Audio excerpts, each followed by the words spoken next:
하나님의 말씀 보겠습니다. 요한복음 20장입니다. 신약성경 요한복음 20장 19절부터 23절까지 봉독해 드리겠습니다.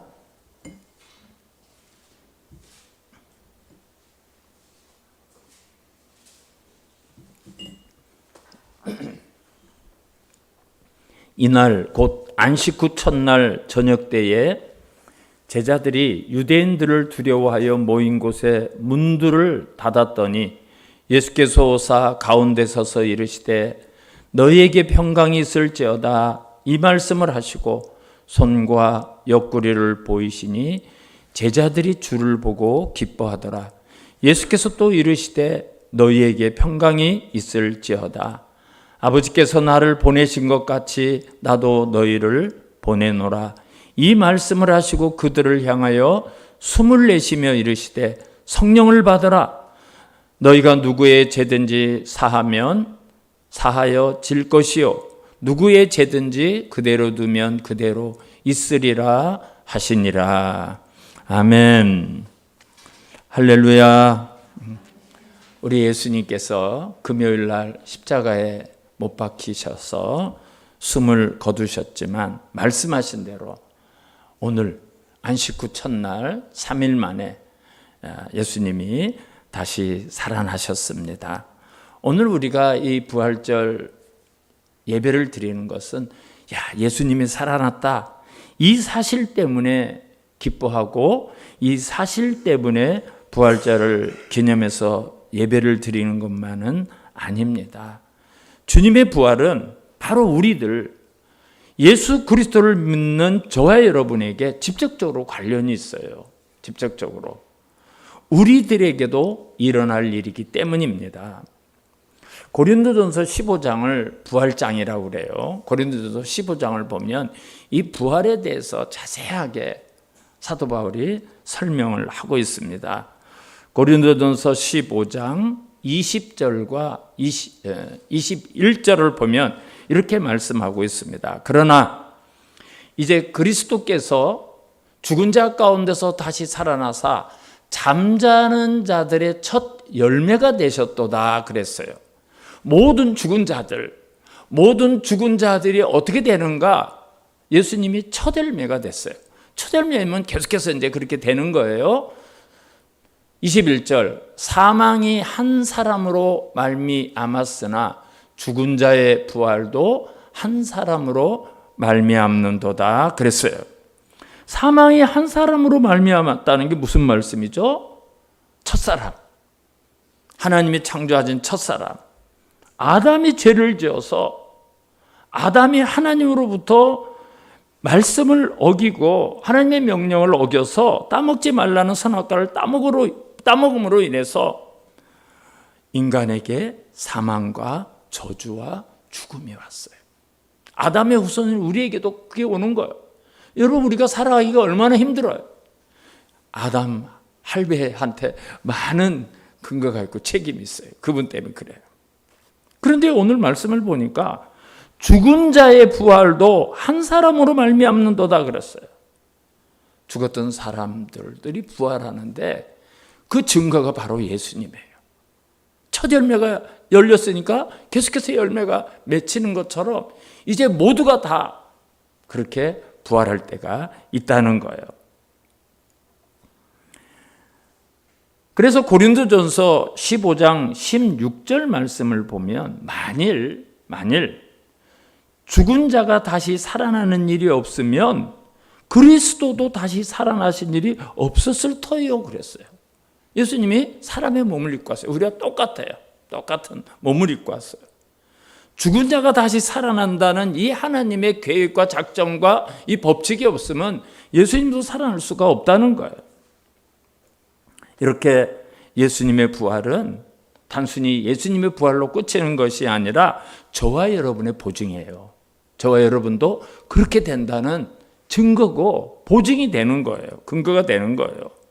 구원받은 사람은 결국 이렇게 예수님처럼 거룩한 몸으로 다 부활할 때가 있어요. 우리는 다 그렇게 되는 겁니다. 예수님의 부활은 구원의 결과를 보여주는 거고, 부활은 구원의 완성이 어떻게 되는가, 우리의 구원의 결과가 어떻게 되는가, 그거를 보여주는 증거입니다. 2000년 전에 예수님이 붙잡히실 때 사람들은 이제 예수는 끝났다, 이제 예수는 다시는 사람들 입에 거론되지 않을 거다, 그렇게 생각했어요. 근데 정말 예수님이 맥없이, 정말 맥없이 십자가에서 그냥 돌아가시는 거예요. 들어가셔요. 그래서 모든 사람들은 예수님을 통해서 일어났던 수많은 일들, 예수님의 가르침, 예수님의 말씀, 그것이 다 사라지는 줄 알았어요. 제자들도 패닉 상태에 빠졌어요. 예수님이 예루살렘에 들어올 때, 야, 나는 어떤 자리에 오를까, 나는 어떤 권세를 얻을까 꿈에 부풀어 있었는데, 그냥 돌아가시는 거예요. 끝났어요. 그들의 꿈과 그들의 소망, 그들이 가졌던 모든 힘은 다 사라졌어요. 다 사라졌어요. 그래서 모두가 불안하고 두려움 속에 빠져버렸어요. 그래서 오늘 19절을 보니까 어떻게 말씀하고 있습니까? 이날 곧 안식 후 첫날 저녁 때에 제자들이 유대인들을 두려워하여 모인 곳에 문들을 닫았더니 그랬어요. 문들을 닫았어요. 모든 문을 다 걸어 잠갔어요. 우리 잡으러 오면 어떡하지? 우리도 예수님처럼 그렇게 십자가 영을 받는 게 아닐까?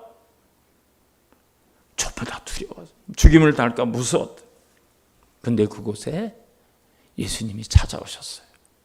여러분, 제자들이 얼마나 놀랐겠어요. 이게 무슨 환상인가, 꿈을 보는 건가, 우리가 잘못 본 건가, 긴가민가 하고 있어요.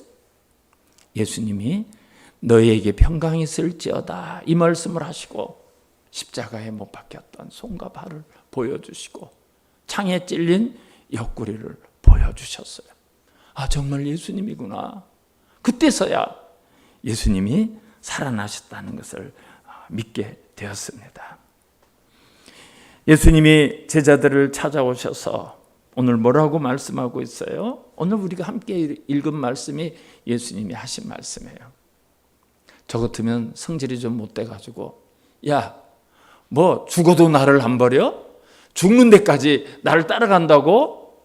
그런 녀석들 다 어디 갔어? 그랬을지도 몰라요.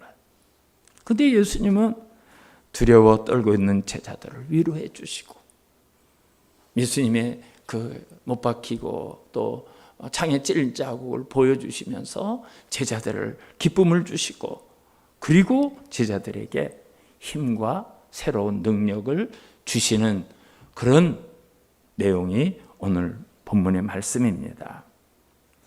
그럼 부활하신 예수님께서 제자들에게 무슨 말씀을 하시고 어떤 능력과 사명을 주셨는가, 오늘 그거를 잠깐 생각해 보면서 우리의 삶에도 적용하도록 하겠습니다. 첫 번째로, 두려움에 떨고 있는 제자들에게 너희에게 평강이 있을지어다, 이렇게 말씀을 하셨어요. 평강이 있을지어다. 여러분, 여기서 예수님이 말씀하신 이 평강이라는 말이 헬라 말로 에이레네라고 하는데요.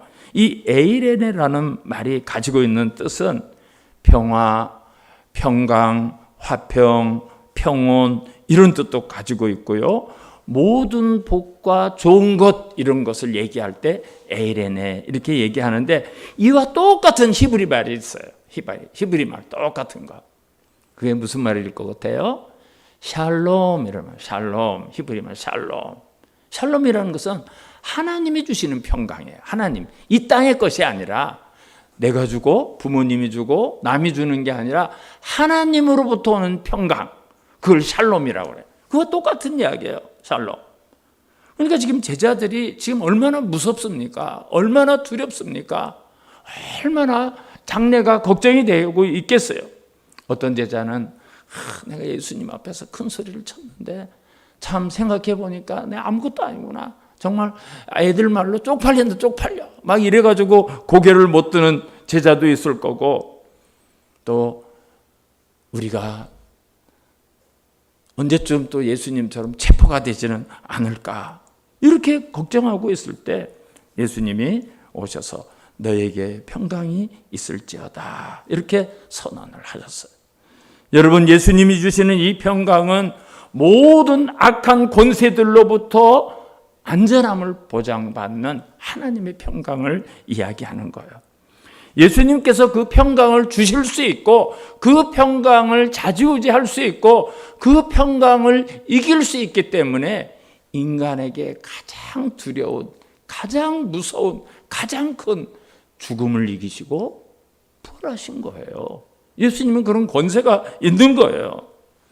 주님이 주시는 평강은 우리가 만나는 주변 상황이나 우리 심령의 변화에 따라서 변하는 그런 세상의 평화, 세상에 주는 그런 안전, 여러분 그것과 달라요. 여러분 세상에 안전하다, 평강하다, 평화하다, 그게 얼마나 가요? 얼마나 갑니까? 1, 2분 만에 끝나는 경우도 있어요. 1, 2분 만에. 하루 만에 끝나는 경우도 있어요. 그러나 주님이 주신 평강은 우리가 잘못을 해도, 우리가 죄를 지어도, 우리가 하나님을 실망시켜도 사라지지 않아요. 떠나지 않아요. 우리에게 그게 주어진 거예요. 근거가 있어요. 예수님이 다시 살아나셨다는 것을 믿는 사람을 예수 믿는 사람이라고 그래요. 예수 믿는 사람. 여러분, 이런 믿음을 가진 사람들은 이미 하나님이 주시는, 주님이 주시는 평강을 받은 사람들이에요. 이미 받았어요. 예수님이 십자가를 지시기 전날 제자들과 마지막 만찬을 하시면서 요한복음 14장 26절을 보면 예수님이 제자들에게 이렇게 말씀을 하셔요. 나의 평안을, 14장 26절, 저 말씀이에요? 저 말씀이에요? 저게 아닌데요. 자, 나의 평안을 너희에게 주노라. 내가 너희에게 주는 것은 세상이 주는 것과 같지 아니하니라. 너희는 마음에 근심하지도 말고 두려워하지도 말라 그랬어요. 하나님이 주시는 평강은 세상이 주는 것과 같지 않다. 그러니까 내가 떠난다 하더라도 너희들 근심하지 말고, 내가 어떤 일을 당해도 너희들 두려워하지 말라. 그렇게 말씀하셨어요. 여러분, 우리가 예수를 믿으면 그때부터 주님이 주시는 평안이 각 사람에게 임하는 거예요. 각 사람에게. 그걸 누릴 수가 있어야 돼요. 그걸 누릴 수 있는 근거가 곧 말씀을 드릴 거예요. 그리고 이 평강은요, 성령을 받아야 돼요. 성령과 함께 우리에게 주시는 거예요. 우리에게 주셔요. 성령. 그래서 두 번째로 예수님께서 이 제자들에게 단순히 말로만 너희에게 평안이 있을지어다, 너희에게 평강이 있을지어다 이렇게 말씀하신 것이 아니라 22절을 한번 보세요. 22절. 이 말씀을 하시고 그들을 향하여 숨을 내쉬며 이르시되 성령을 받으라 그랬어요. 성령을 받으라. 제자들에게 그 평안의 정체가 되는, 이 평안을 주시고 평안을 사용할 수 있고 평안의 능력이 되는 성령을 주셔요. 성령. 여러분, 이 성령은 예수님께서 주시겠다고 약속하신 것으로 구약에도 요엘 선지자를 비롯해서 이 성령이 우리에게 임하는 날이 있다고 말씀해요. 우리가 예수를 내 구주로 고백하고 예수를 믿는 그 순간 성령이 우리 안에 오셔요. 성령님은 보이지 않고 만져지지 않아요. 왜? 영이에요. 영. 여러분, 우리가 마음이 있고 생각이 있고 정신이 있죠? 그게 보여지고 만져지고 해요? 근데 있죠? 그것과 비교할 바는 아니지만 그런 것처럼 하나님의 영이신 성령이 우리를 찾아오셔요. 우리 각 사람 안에 내주를 하셔요. 근데 성령님이 우리에게 오셔서 하는 많은 일 가운데 가장 중요한 일은 성령의 조명이라는 게 있어요. 조명. 이 불을 지금 전기를 켜서 이해하니 화나죠. 조명을 끄면 깜깜해요. 아무것도 안 보여요. 그죠? 아무것도 안 보여요. 근데 조명을 탁탁탁탁 켜는 시간, 환해지고 모든 어두움이 다 사라져요. 보이지 않는 것이 없어요. 다 보여요. 다 보여요. 이 성령은, 이 조명이 굉장히 중요해요. 그 성령님이 우리 안에 오시면 우리의 영안을 열어주셔요. 우리의 마음을 열어주셔요. 마음을 열어주셔요. 그래서 하나님의 말씀이 들려지기도 하고요. 하나님의 말씀이 깨달아지게 하고요. 하나님의 말씀이 우리를 감동시키고요. 그 말씀이 믿어지고 그대로 살 수 있는 힘과 능력을 주시는 거예요. 하나님의 음성을 들을 수 있어요. 하나님의 음성. 하나님의 음성은 세영아, 내가 너에게 이런 식으로 들려지지 않아요. 여러분 자꾸 하나님의 직접적인 음성을 듣겠다고 막 금식기도하고 기도하면 사탄이 딱 들어와요. 사탄이 딱 들어와요. 마음속에 성령이 있는 사람들은 내가 기도해야 되지. 내가 이거를 해야지. 내가 이렇게 섬겨야지. 여러분 그것도 하나님의 음성입니다. 이 성령이 없는 사람은 그런 생각도 못해요. 성령이 없는 사람은 죄를 지어도 이게 죄라는 것을 알지 못해요. 그런데 성령이 있는 사람은 그건 아니야. 말씀하시는 거예요. 성령께서 말씀하시는 야, 그건 아니야. 이렇게 해야지. 가르쳐 주시는 거예요. 그래서 우리가 하나님의 음성을 들을 수 있고 하나님을 알아가고 하나님을 따라가게 하는 게 성령의 능력. 그리고 여러분 우리가 믿어서 믿는 게 아니에요. 이 믿음도 내 실력이라고 생각하시면 오해고 착각입니다. 우리 안에 계시는 성령님이 우리에게 믿음을 주시는 거예요. 그 말씀을 붙들고 살아가고 그 말씀을 믿어지는 거예요. 믿어져요. 제자들이 이 성령이 없을 때는요, 예수님이 앞으로 당할 고난을 말씀하셨어요. 여러 번 말씀했어요. 얘들아, 내가 고난을 당하고 대제사장과 장로들에게 고난을 당하고 십자가에서 고난을 당하지만 그렇게 해서 죽지만 3일 만에 살아날 것이 아무도 안 믿었어요. 아무도 안 믿었어요. 아무도 안 믿었어요. 그래서 예수님이 십자가를 지시는 그 전날 밤에도 예수님이 그 말씀을 하시는데 정작 제자들은 누가 더 크냐? 야, 누가 어느 자리에 가야 돼? 네가 공로가 더 많냐? 내가 더 이것 가지고 싸우고 이것 가지고 싸워. 제자들은 이것 가지고. 여러분 말씀을 못 알아먹어요.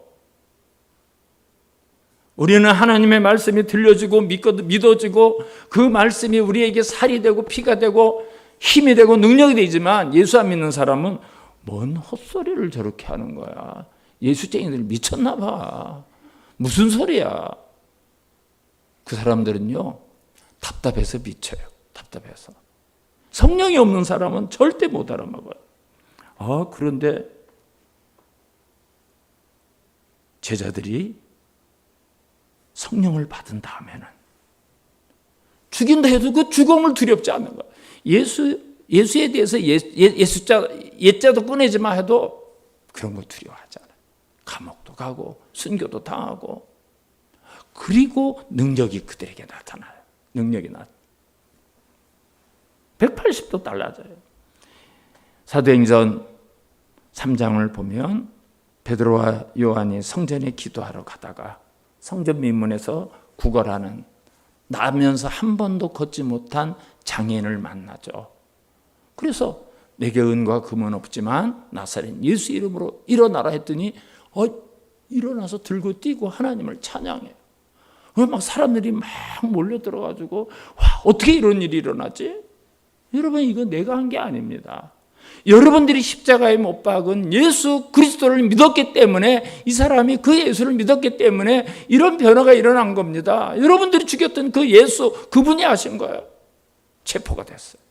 사내들인 공회에 재판을 받습니다. 거기서 죽일 수도 있어요. 거기서 감옥에 갈 수도 있어요.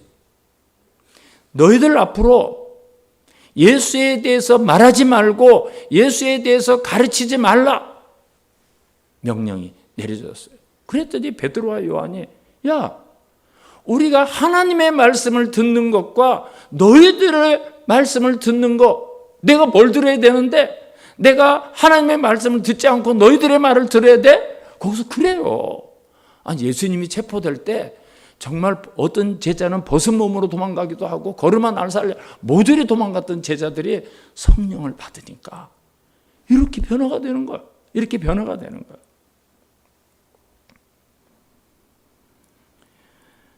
성령을 받은 제자들은 그 후로도 어떤 핍박과 어떤 고난도 두려워하지 않습니다. 감옥? 가요. 네? 맞아요. 순교? 죽이면 죽여라. 죽으면 죽으리라. 죽으리라. 모든 것을 이기고 견딜 수 있는 힘과 능력이 생겼어요. 여러분, 이 성령님은 우리가 진심으로 예수 그리스도를 내 주님으로 내 구주로 믿는다고 고백되어질 때 우리 안에 오셔요.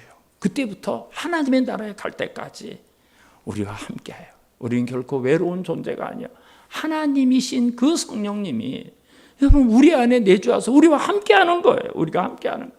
우리가 어떤 상황에 있을 때 정말 나 홀로 있는 것 같고 이 외롭고 슬프고 고단한 이 삶을 내가 어떻게 살아가나 그렇게 할 때도 사실은 성령님께서 우리 안에서 위로해 주시고 나에게 힘을 주시고 함께 하신 사실을 믿으시기 바랍니다. 여러분, 기독교 역사가 뭐 칼빈이 이렇게 했고 베드로가 이렇게 하고 그런 거 아니에요. 하나님이 다 하신 거예요. 성령께서 역사에서 그 갈릴리 촌사람 그 보잘것없는 어부들 몇 사람을 통해서 시작된 교회가 오늘 우리 한국에 우리들까지 오게 된 거는 성령의 역사예요. 그 성령의 역사는 과거만 있었고 오늘은 있지 않는가. 우리나라에도 얼마나 놀라운 성령의 역사가 있었는지 몰라요. 1907년 평양에서 성령의 역사가 일어났는데요. 평양이 변해 우리 기독교의 놀라운 한국의 역사가 그때부터 시작이 되고요. 오늘날도 그래요. 오늘날도 가장 최근에 일어난 성령의 역사를 하나 제가 한번 소개를 해드리려고 하는데요. 미국의 켄터키주에 윌모아라는 조그마한 도시가 있어요. 인구가 6,000명밖에 안 돼요. 6,000명 되는 아주 조그마한 도시인데 거기에 대학교가 하나 있습니다. 대학교가 에지베리 대학교라는 대학교가 있는데 조그마한 일반 대학이 있고 이쪽에 신학대학원이 있어요. 그래서 이 신학대학원에서 일어난 일이 아니라 이 대학교가 기독교 계통의 학교이기 때문에 일주일에 3번 예배를 드려요. 그런데 2월 8일 날 금년 2월 8일에 수요일 예배를 드렸어요. 그냥 평범한 예배예요. 그 젊은 목사님이 잠깐 말씀을 드리고 예배가 마쳤어요. 근데 그 예배를 드렸던 학생 가운데 그 몇 명의 학생들이 더 기도하고 싶은 마음이 생기는 거예요. 더 기도하고 싶어요. 그래서 수업에 안 들어가고 기도를 했어요. 거기 남아서 기도를 했어요. 기도하다가 친구들에게 나 기도한다. 그걸 알리고 싶어서 카톡으로 얘기를 하고 또 뭐 여러 가지 방법으로 친구들에게 나 지금 예배당에서 아직 기도하고 있다. 그런데 그 카톡을 받은 그 연락을 받은 그 메시지를 받은 학생들이 나도 기도하고 싶다는 마음이 생겨요.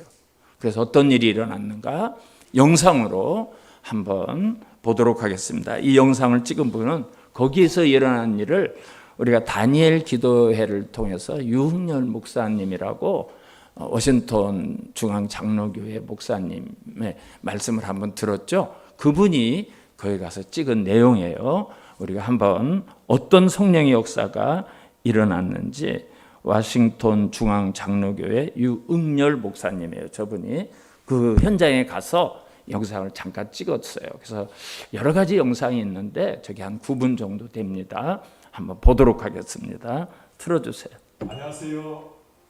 미국 수도 워싱턴에 있는 워싱턴 중앙장로교회 담임 목사 이용렬입니다. 이번에 미국 켄터키 에즈베리 대학교에서 일어난 부흥의 역사 그 현장을 다녀온 후에 그 소식을 여러분들과 좀 나누고 싶습니다. 미국 켄터키 윌모어라는 인구 6,000명의 도시 그곳에는 에즈베리 대학교에서 일어난 놀라운 부흥의 역사 그 역사 현장을 직접 눈으로 보고 몸으로 체험하고자 지난 월요일 일찍 비행기에 몸을 실었습니다. 루이빌 공항에 내려서 윌모어로 가는 길은 끝없는 옥수수밭, 그 넓은 평원이 펼쳐져 있었습니다. 학교 근처에 도착하자 수천 명의 사람이 줄을 지어 서 있었습니다. 부흥의 역사가 일어난 휴즈 오디토리엄, 휴즈 예배당에 들어가기 위해서 미국 각지에서 온 사람들이었습니다. 예배당에 들어가기까지 최소한 6-7시간을 기다려야 하는데도 얼굴에는 감사와 기대감으로 가득 찬 모습이었습니다. 교회 잔디밭에는 곳곳에 수십 명의 사람들이 보여서 자연스럽게 찬양과 기도가 이루어졌고 무릎을 꿇고 기도하는 사람들의 모습, 그 모습도 참 평온하게 보였습니다. 부흥의 시작 스토리를 들으면서 이런 역사는 전적으로 하나님이 행하시는 일이라는 것을 느끼게 되었습니다. 지난 2월 8일 수요일에는 평소처럼 대학교 예배가 끝이 났고 설교자는 떠났고 학생들은 교실로 기숙사로 돌아갔습니다.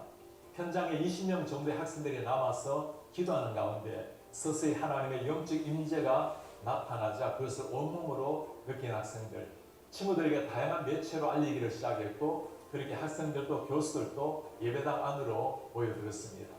이 사실이 퍼져나가자 지역 목회자들, 성도들이 모여들기 시작했고 마침내 온라인상에 퍼져서 미국 각지에서 수많은 사람들, 심지어 해외에서도 이 현장을 보기 위해서 찾아왔습니다.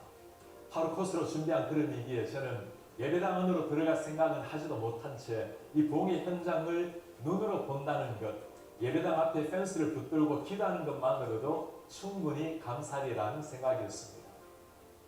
에즈베리 신학대학원에 다니는 학생의 도움으로 중보 기도실로 들어갈 때 잠시 보인 예배당의 모습을 보면서 사진을 좀 찍어도 좋겠는가 물었더니 안내하는 분이 그렇게 하라고 했습니다.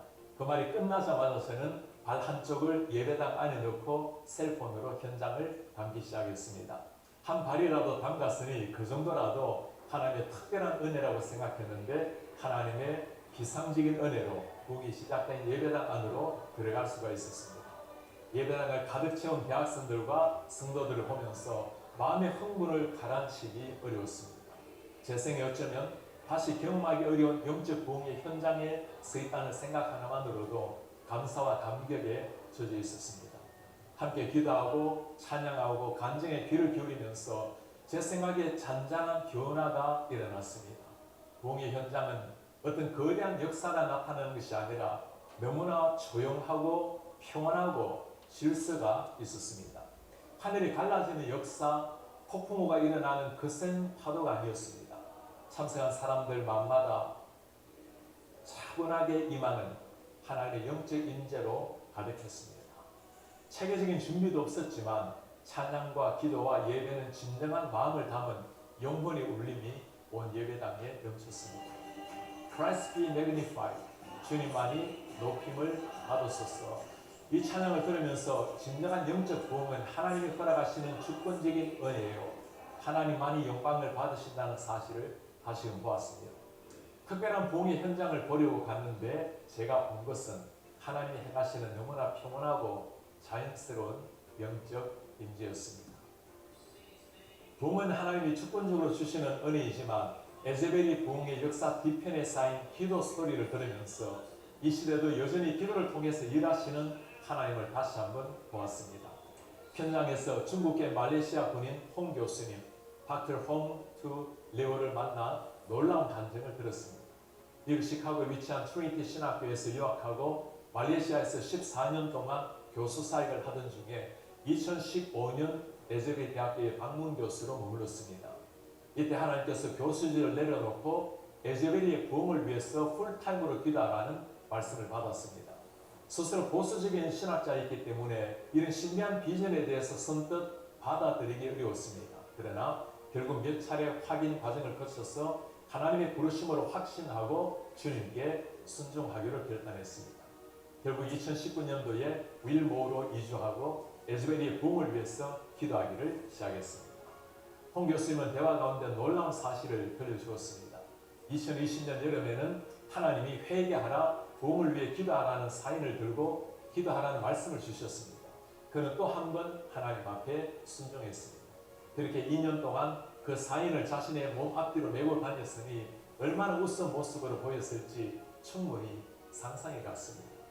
저는 현지 목사에게 매일 그 사인을 메고 다녔으니 모르는 사람이 없겠습니다 라고 했어요. 사람들은 그를 샌드위치맨 혹은 사인을 든 사람, 맨 위드 사인이라고 불렀다고 했습니다. 홍 교수님뿐만 아니라 많은 기도 용사가 새벽을 깨워서 함께 기도했다는 소식을 듣고 정말 하나님께서는 기도를 통해서 놀라운 역사를 일으킨다는 것을 다시금 깨닫게 되었습니다.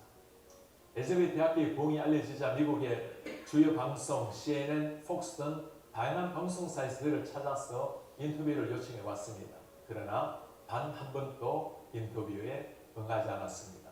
이 부흥을 가져온 분은 하나님이시고 모든 영광을 받으셔야 할 분도 하나님이시기 때문이었습니다. 저는 그의 아내에게 물었습니다. 남편이 이해하기 어려운 결정을 할 때 마음이 어땠습니까? 그녀의 대답은 간결했습니다. I just followed him. 당연히 그를 따랐지요. 그리고 한마디를 덧붙였습니다. Ultimately follow the Lord. 결국 주님을 따르는 일이었으니까요. 그 고백은 어떤 설교보다도 강렬한 울림으로 제 가슴에 남았습니다. 부흥의 역사 뒤편에 있었던 또한 스토리를 들으면서 이런 분들에게 참 고마운 마음까지 들었습니다. 부흥이 일어난 그날 설교한 분은 잭 미어크리스라는 젊은 목사였습니다. 자신은 대단한 설교를 한 것도 아니기에 속히 예배당을 빠져나왔다고 고백하는 목사님. 2주간 이어진 예배 중에 몇 차례 말씀을 전할 기회가 있었는데 그때마다 강조한 단어가 radical humility, 급진적 겸손이라는 말이었습니다. 이 부흥은 전적으로 하나님이 내려주신 선물이기 때문에 누구도 관심의 대상이 되어서는 안 된다는 말이죠. 오직 하나님만 영광을 받으셔야 한다는 말씀이었습니다. 에즈베리 대학교의 부흥이 알려지자 미국 전역에서 유명 목사들, 유명 찬양 인도자들이 접근하기 시작했습니다. 그러나 학교는 그 어떤 알려진 목회자나 찬양 인도자를 세우지 않고 평소처럼 지극히 평범한 분들이 계속 예배를 이어갔습니다.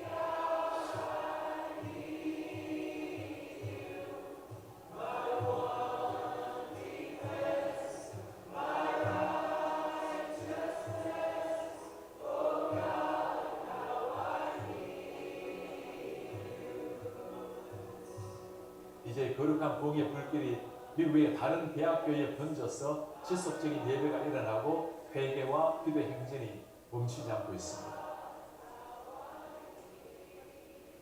에즈베리 대학교에서 지난 2월 20일 오후 5시에 지난 13일 동안 지속된 공식적인 예배를 마치기 직전에 강단에서 목사는 참석한 사람들에게 도전했습니다. 이제 여러분이 서 있는 자리에서 삶 속의 부흥의 전달자, 캐리어가 되라고 요청했을 때 예배당을 가득 채운 사람이 모두가 일어나서 주님께 결단의 마음을 드렸습니다. 저도 그 자리에서 일어나 제가 서 있는 곳 성리론 교회와 미주 한인교회, 한국교회와 미국의 모든 곳에 하나님의 부흥이 임하도록 간절한 마음으로 기도했습니다. 켄터키의 작은 시골에 있는 한 대학교에서 일어난 하나님의 역사, 그 현장을 다녀오면서 제 가슴에 깊이 새겨진 한 가지 가르침은 이 부흥의 한복판에 계신 분은 오직 하나님 한 분이라는 사실이었습니다. 겸손히 말씀을 전하는 사람, 오랜 세월 눈물겨운 기도로 하늘을 울린 사람, 회개 무릎을 꿇고 강단 앞으로 나아간 젊은이들 모든 분을 통해 하나님이 행하신 하나님의 역사라는 사실입니다. 저도 그 부흥의 캐리어가 되고자 하는 열망으로 주님 앞에 엎드립니다. 오 주님, 한국교회와 한인이민교회 그리고 미국교회와 전 세계 열방의 교회가 하나님을 갈망하게 하옵소서. 제 영혼이 하나님을 갈망합니다. 하나님의 영에 사로잡히게 하시고 하나님만으로 저를 채워주십시오. 주님 한 분으로 충분하며 주님의 잔잔한 터치로 온전한 만족을 누립니다. 네, 감사합니다. 네, 이게 바로 성령의 역사예요. 그 몇 명이 기도를 하는데 그렇게 성령께서 역사해서 미국의 부흥의 불길이 일어나요. 근데 놀라운 것은 이 교회 총장님, 이 학교의 총장님과 모든 교수진이에요. 미국에 내노라 하는 찬양팀들, 내노라 하는 그런 목사님들이 우리가 가서 찬양할게요. 우리가 가서 말씀을 전할게요. 다 사절하고 방송국, 신문사, 모든 매체에서 인터뷰를 오는데 누구도 인터뷰를 하지 않았어요. 왜? 이거는 하나님이 하시는 거고 아까 나왔죠? 총장님이 했다는 급진적 겸손, 최고의 겸손. 이거 우리가 하는 거 아무것도 없다. 하나님이 하시는 거다. 그래서 아무도 인터뷰도 하지 않고 또 그냥 늘 드리는 예배, 거기서 드렸던 사람들. 그래서 미국에서 너무나 많은 사람들이 몰려오는 거예요. 그래서 총장이 2주일 만에 모든 예배를 중지했어요. 왜? 집으로 가서 여러분이 있는 교회, 여러분이 있는 학교, 그곳에서 복음을 전하시고 그곳에서 예배를 드리세요. 이거. 그래서 이 에즈베리의 부흥이 미국에 놀랍게 지금 일어나고 대학교를 중심으로 성령의 역사가 일어나고 있습니다. 이제 이 뒤편 또 다음에 그 설명을 보면 그 후면에 그렇게 하는 근거가 있어요. 아까 그 홍 목사님 앞으로 뒤로 전도 문구를 쓰고 하루 종일 그 작은 도시를 돌아다녔던 목사님을 비롯해서 한국에서 유학을 간 목사님이 새벽 기도를 시작하고 그렇게 기도하는 사람들의 기도를 통해서 성령이 역사를 하셨고 미국의 부흥의 역사를 일어나게 하는 거예요. 우리는 약하지만 하나님이 하시면 되는 거예요. 하나님이. 거기 설교했던 그날 그 2월 8일 수요일 날 설교했던 목사님이 그 30여 분 설교를 하고 집에 가서 아내에게 그랬다고 그래요. 오늘 내가 설교를 너무 못하고 너무 부족했어. 여러분 설교 때문에 그런 게 아니라 그 부족한 설교지만 성령의 역사할 때 그런 마음을 주시고 성령의 역사가 일어나는. 그래서 우리에게 각 사람 성령을 다 주셨어요. 저와 여러분들이 성령을 받았어요. 그러면 왜 하나님은 그렇게 우리에게 평안을 주고 성령을 줄까? 마지막으로 우리 21절을 보겠습니다. 오늘 본문 21절. 또 예수께서 또 이르시되 너희에게 평강이 있을지어다. 또 평강을 선언을 했죠. 그리고 뭐라고 말씀하고 있습니까? 우리 같이 한번 읽어보겠습니다. 시작. 아버지께서 나를 보내신 것 같이 나도 너희를 보내노라. 아멘. 하나님이 예수님을 이 땅에 보냈어요. 왜 보냈죠? 우리를 구원하려고 구원자로서 하나님의 택한 백성을 구원하려고 보냈어요. 근데 그 예수님은 이제 부활하셔서 승천하셨어요. 그리고 그 사명을 저 여러분에게 주신 거예요. 그 사명을. 우리 마지막으로 성경 한 구절을 한번 읽어보도록 하겠습니다. 사도행전 1장 8절에 사도행전 1장 8절 화면에 뜰 거예요. 자, 우리 사도행전 1장 8절. 주님이 부활 승천하시면서 거기에 모이는 제자들에게 마지막으로 이 명령을 주셨어요. 이 사명을 주셨어요. 이 사명을 주셔요. 우리 같이 한번 읽어보겠습니다. 시작.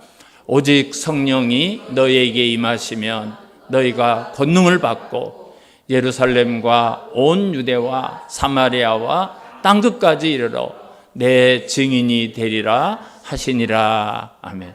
이 말씀을 하시고 구름을 타시고 천사들과 함께 승천을 하십니다. 여러분, 교회에게, 저와 여러분들에게, 믿는 성도들에게 우리를 구원하고 우리에게 성령을 주시고 그냥 그렇게 살라는 것이 아니라 우리에게, 우리 교회에게 이 사명, 이 명령을 주셨습니다. 여러분, 우리 다 성령을 통해서 하나님의 평강, 하나님의 권능, 성령의 능력 다 받은 사람들이에요. 저와 여러분의 남은 삶이 우리 교회가 이 마지막 주님의 명령을 감당하는 그런 부활신앙, 그런 성령의 역사하는 교회가 되시기를 주님의 이름으로 축원합니다. 하나님 감사합니다. 부활하신 예수님께서 사랑하는 제자들에게 평강을 주시고 이 부활의 기쁜 소식, 그들에게 준 성령과 함께 오늘도 죽어가는 영혼들에게 이 복음을 전하기를 말씀하셨습니다. 명령하셨습니다. 사명을 주셨습니다. 우리가 이 땅을 살아가는 때 많은 어려움도 있고 고난도 있고 힘든 일도 있지만 그것을 이길 수 있고 넘을 수 있는 평강을 주셨다는 믿음을 가지고 성령과 함께 주님 앞에 서는 그날까지 이 주님의 명령을 감당하는 성도로 교회로 살게 하여 주시옵소서. 예수님의 이름으로 기도하옵나이다. 아멘.